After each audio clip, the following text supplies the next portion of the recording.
মা, আমার সালাম নিও।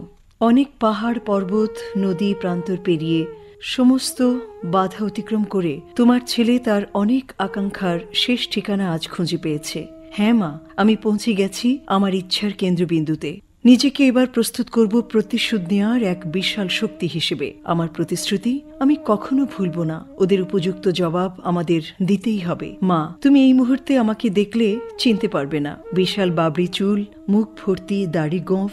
যদিও আমি নিজের চেহারাটা বহুদিন দেখি না, কারণ এখানে কোনো আয়না নেই। মিহির বলে আমাকে নাকি আফ্রিকার জঙ্গলিদের মতো লাগে। মিহির ঠিকই বলে, কারণ এখন আমি নিজেই বুঝি আমার মাঝে একটা ভাব চলে এসেছে। সেই আগের আমি আর নেই।